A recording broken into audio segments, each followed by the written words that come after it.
जय गुरुदेव। शक्तिपात कुंडलिनी महायोग भाग 17 से आगे। 9 प्रकार के भावों का उदय। किसी भाव को चित्त में धारण करने का प्रयत्न भावना कहलाती है, जबकि भाव आंतरिक संचित संस्कारों से उदय होकर हृदय में स्वयमेव प्रकट होता है। भावना यदि साधना है तो भाव साधन। शक्ति जागृत होकर चित्त सथ संचित संस्कारों में खलबली मचा देती है। वैसे तो भाव सभी मनुष्य में उदय होते हैं कि वे इन भावों के आवेश में बह जाते हैं, जबकि साधक इन भावों के उदय को भी अन्य क्रियाओं की तरह ही अपने से पृथक दृष्टा बनकर देखता है। भाव उदय होने के लिए बाह्य जगत में किसी अनुकूलता की आवश्यकता नहीं है। ये कह सकते हैं कि भावों के लिए कोई कारण नहीं होता, किंतु कोई बाह्य कारण नहीं होता।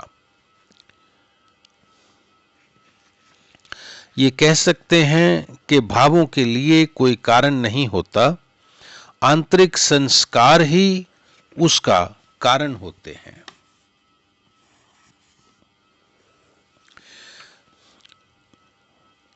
साधक दिव्य भावों में मस्त हो जाता है तथा रौद्राद भावों से भी युक्त होता है। रौद्राद 9 भाव इस प्रकार के हैं: रौद्र, अद्भुत, श्रृंगार, हास्य, वीर, करुणा, भय, घृणा तथा शांत। ये भाव उदय होकर तत्व संबंधी विभिन्न क्रियाएं प्रकट करते हैं। साधक की वैसी ही मुद्रा भी बन जाती है। इसके अतिरिक्त दिव्य भाव भी प्रकट होता है, जो संस्कारों के क्षीण हो जाने पर चित्त की निर्मलता का द्योतक है। मातृका शक्ति।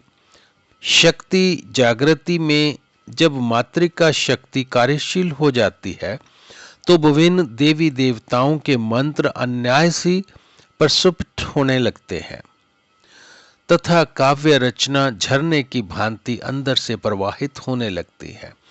कई ऐसे भी लोग देखने में आए हैं जिन्होंने किसी भाषा विशेष का शिक्षण ग्रहण नहीं किया तथा जीवन में कभी काव्य रचना का प्रयास भी नहीं किया, किंतु सहसा ही न जाने कैसे अंदर से ही काव्य धारा फूट निकलती है। कबीर इसका ज्वलंत उदाहरण है।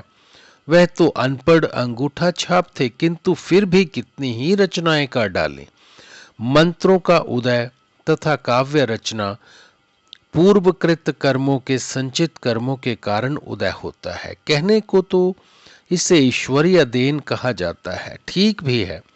जिस बात की समझ न आए उसे ईश्वरीय देन ही स्वीकार कर लेना पड़ता है, अन्यथा या तो इस जीवन में पंडितय प्राप्त किया जाए अथवा पूर्व जन्मों के संस्कार इसका कारण हो सकते हैं। यही बात शास्त्र ज्ञान की भी है तथा संगीत की भी। कई लोग परिश्रम कर करके थक जाते हैं, किंतु कुछ पल्ले नहीं पड़ता। इसके विपरीत कुछ दूसरे लोग बिना विशेष अभ्यास किए ही बहुत कुछ कर जाते हैं। इसीलिए जागृति शक्ति को सरस्वती कहा जाता है। अष्टांग योग सिद्धि।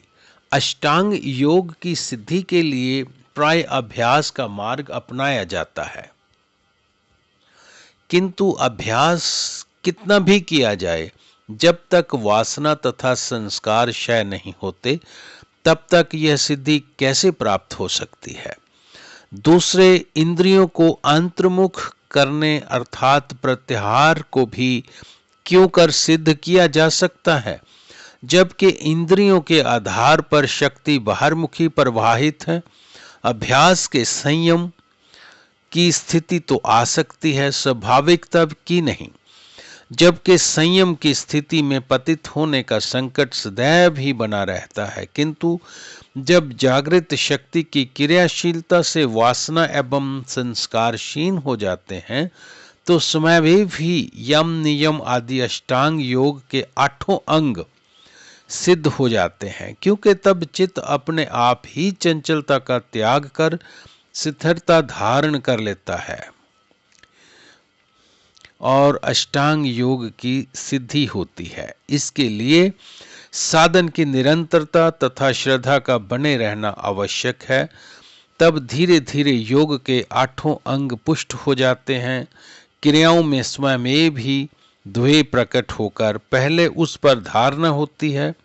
स्वाभाविक ही एकाग्रता होने पर ध्यान की अवस्था आ जाती है तथा स्वयं भी उस द्वे विषय पर समाधि की अवस्था उदय हो जाती है। किंतु अधिकांश साधक समर्पण, धैर्य, श्रद्धा, विश्वास तथा निरंतरता के अभाव में प्रारंभिक अवस्था में ही पड़े रह जाते हैं। जय गुरुदेव।